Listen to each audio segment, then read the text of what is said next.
Blog Talk Radio.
Good afternoon, Real Pro Blog Talk Radio listeners. Today is Thursday, July the 1st.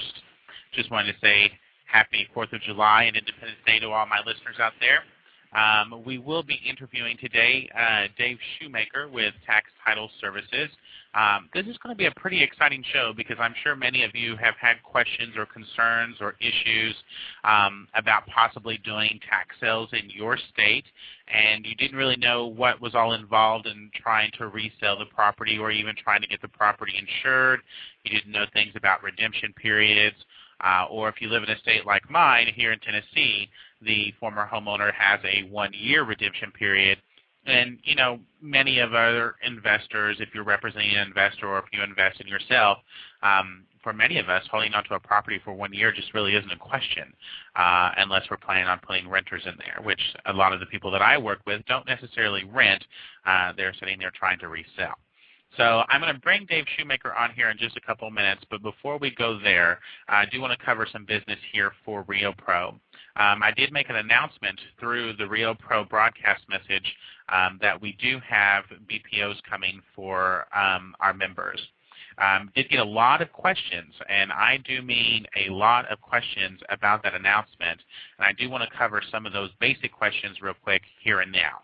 One, if you are a member of Rio Pro, soon your information will be moved into the Realty Pilot system, and as soon as you're into the Realty Pilot system, then you will be getting the broadcast messages if we broadcast an assignment out to your zip code.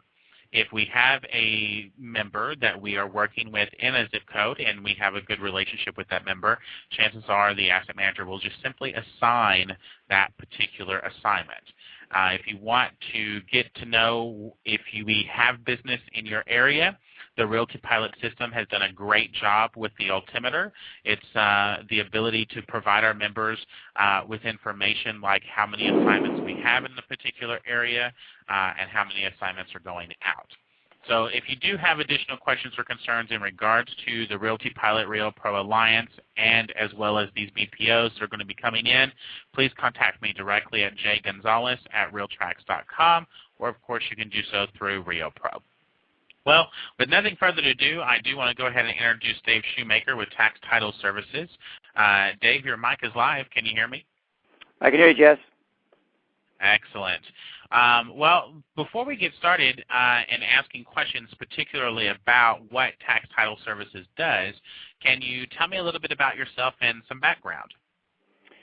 Sure. My basic career has been in title insurance, mainly in defaulted title insurance. I started with one of the biggest title underwriters in America, basically right out of college, and worked my way up when the foreclosure market first started back in the early 90s. And I ended up creating some national default service title clearing products for the industry, for lenders who were foreclosing on properties nationwide, and they wanted a one-stop shop to get all that done. So I had created that and did that for about 10 years. And then out of developing all that, I was getting calls from investors who are buying tax liens and tax deeds and basically having title problems when they go to resell. The title insurance industry really doesn't like to recognize tax deeds as good title. They don't trust that the foreclosure process is done adequately enough, and tax sales can be overturned if based on a lack of notice to a party, and the courts will overturn a tax deed. Thus, it's a risky title product for the title insurance industry to ensure that. So I basically was getting so many calls about it, and that I thought, well, if I could fill that need for the industry, we might have a good thing. So over a 5-year period, working with our title underwriters, we created a faster and cheaper alternative to get title insurance.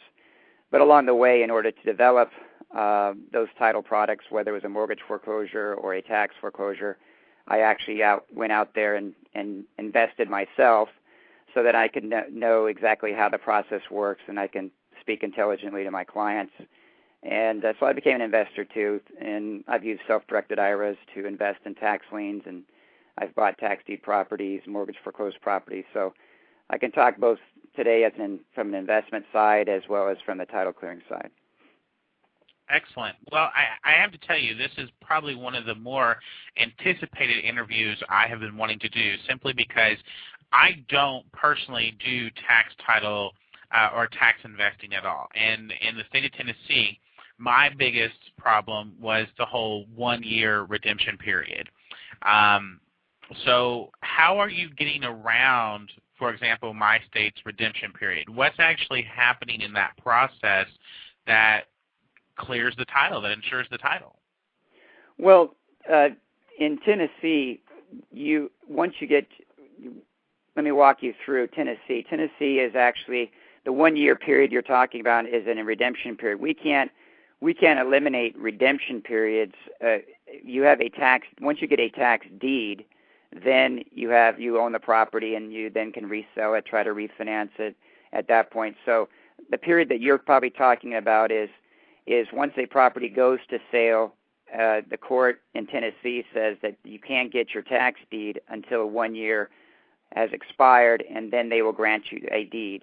So once you have the deed, so you're basically just a lien holder, basically just like a mortgage. You're basically paying those property taxes on behalf of the homeowner, and the court or the state or the county is basically agreeing that you're now a lien holder subject to the right of foreclosing, meaning you can get the property if after the 1 year in Tennessee they don't pay you your principal plus 10% interest. So the period you're talking about. Dave, let me stop you real quick right there, because that brings up a very, very good point that I want to make sure we clear something up here. I know that isn't necessarily true in all states. I know that my state that is true in. And if I'm a lien holder, is there the possibility that there may be multiple lien holders from multiple tax sale purchases of the same property? In certain states, the answer is yes, but it's the senior lien holder, because you have to wait the year. If your certificate is issued, say, for tax year 2007, and then normally you have the rights to secure the next year's interest, so that you don't the subsequent sale is not sold to somebody else. But even if it was, you are in priority because you're waiting your year. Your year will expire before the next person's year. So even though multiple years can be sold, like Arizona, that's a multiple year state. Any kind of big certificate states, they're sold yearly. So as long as nobody can move forward ahead of you, because you can get your tax deed before they do. Does that make sense? Yeah, but now that brings up another interesting question. What happens if the home? What happens if the government forecloses on them for whatever reason? What happens to me at that point? Because I'm assuming I definitely wouldn't be a priority over the government. No, you are. The tax lien is a superior lien. If you're talking about the government, are you talking about like the IRS or yes, HUD exactly. or what? Okay, the IRS is a lien holder subject to rights of redemption. They have extended rights of redemption, but even if it goes to sale and they want to redeem, they would have to redeem you. Normally you can't go to. You're normally not wiped out. Because you're the senior lien holder. That's what's attractive about tax liens is you're basically by state statutes, a priority lien, and with the right to foreclose and wipe everybody out. Normally the IRS, just like in a mortgage foreclosure, recognizes that they're eliminated after 120 days right of redemption. Some states we recognize that in the title clearing. So the answer is even if the IRS wanted to foreclose, or let's say a mortgage company wanted to foreclose, they would have to redeem you in order to secure their interest, because if you foreclose, then you could wipe them out later. I see. Okay, now it's coming. I'm getting a little better about this whole redemption thing here. So let's go back to that process again. There's a 1-year redemption here in the state of Tennessee. What does that mean to me, and particularly what Tax Title Services does? Well, you don't really need us until you actually, the 1 year is up, and now the court gives you a deed. Now, once you have, because your lien will be converted to a deed upon you foreclosing, or the tax collector or the tax collector court, like in Tennessee, gives you the deed. So you basically you buy the tax lien, and you pay the taxes. The statute says that during the 1 year period that the court has started the foreclosure on your lien, then the homeowner has 1 year to pay you, or a mortgage company who's of record against the property would have to pay you plus your 10% interest. So you're at that moment, you're just kind of waiting around, and the worst case scenario is normally you would just get bought out, your lien would be redeemed, and you'd get your 10% on your money in 1 year. Now should I be doing something to this property in order to? I mean, is there something I need to be doing in that 1 year? No, you don't have any rights to the property. You can't go and possess it or secure it or whatnot. At least in Tennessee, you don't have those rights. In some states, like Texas, and you do have in Alabama, you would have, well, Texas mainly, you do have some possessionary rights where you can go and take possession. But in Tennessee, you're just a lien holder, and until the 1 year expires and you get your deed, you don't have any rights to the property. Just one thing we always advise clients, and even as myself as an investor, you just want to be prepared that if you end up with the property, what kind of property you have. You might want to, it's kind of like knowing if you ever get the property, what kind of property are you getting? Are you getting an abandoned property? Are you getting one with a lot of code enforcement liens? Some of these properties are not in the best shape sometimes. They've been abandoned, or they've been foreclosed on and the bank has written them off, and the property's been sitting there and it's been vandalized or vacant or whatnot. So you just kind of want to know what kind of property you're going to end up with.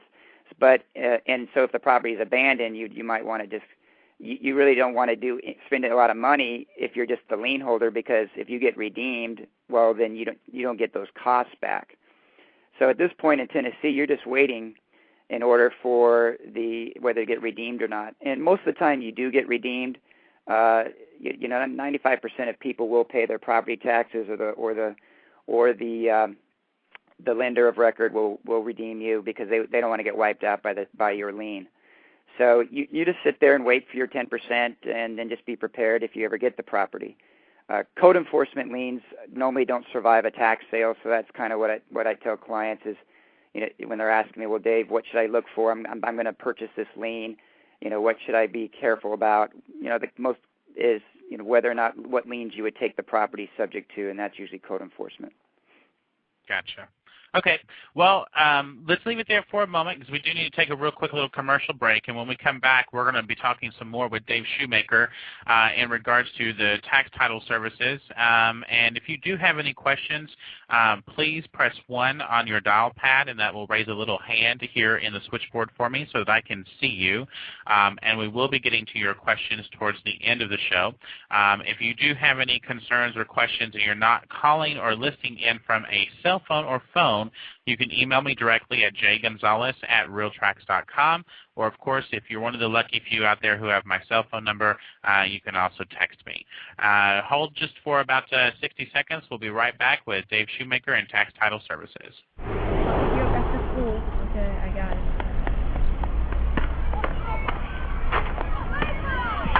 it. It's easy to take your world for granted. Most days go by without a whole lot of surprises. But what if a disaster strikes without warning? What if life as you know it has completely turned on its head? What if everything familiar becomes anything but? Would you be prepared?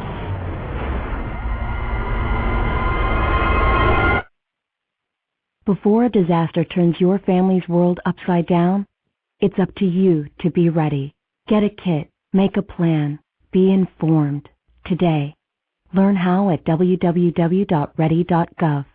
Ready.gov. This message brought to you by the Federal Emergency Management Agency and the Ad Council.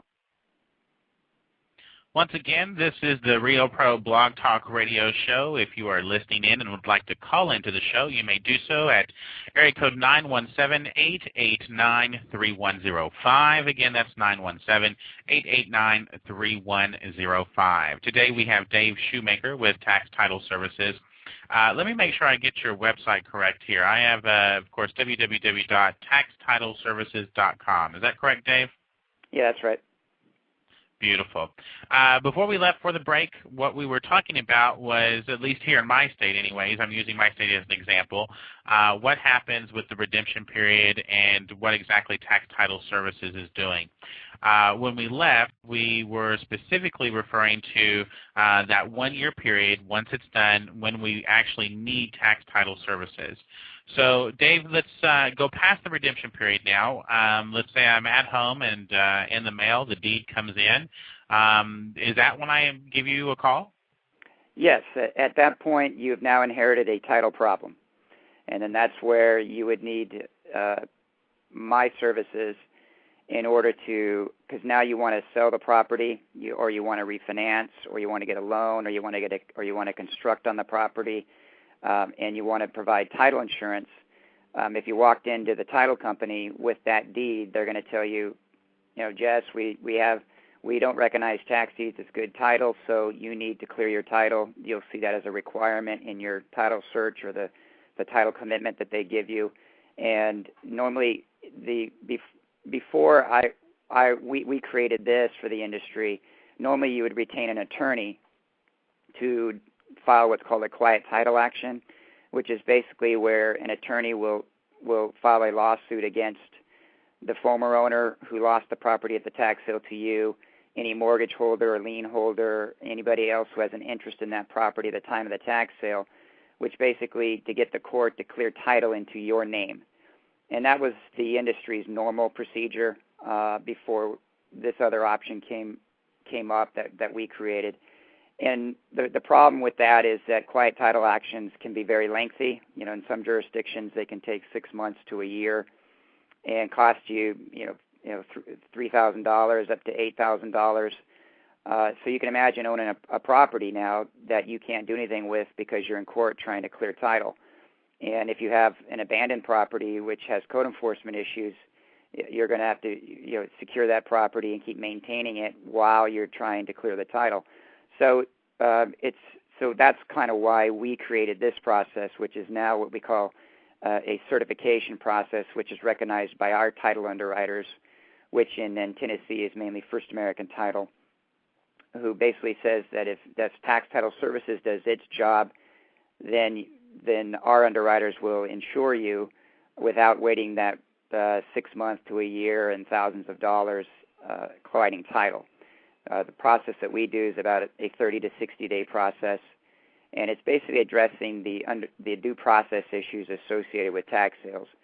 The argument being that most tax sales are overturned because the owner or the lien holder or whatnot did not get the foreclosure notice so they could have the chance to redeem the taxes and stop the tax deed from being issued. So we address those issues, and we're pretty successful about 90% of the time. The other 10% of the time, we're basically flushing out an adversarial party who could void your sale and argue that go to court and file an action to have your tax deed overturned because they didn't get notified under their constitutional rights. You can't take somebody's property without giving them the right to protect their interest, and that's the whole argument. So about 10% of the time, we'll end up flushing out somebody who could overturn your sale or could be a problem to the title company or to us.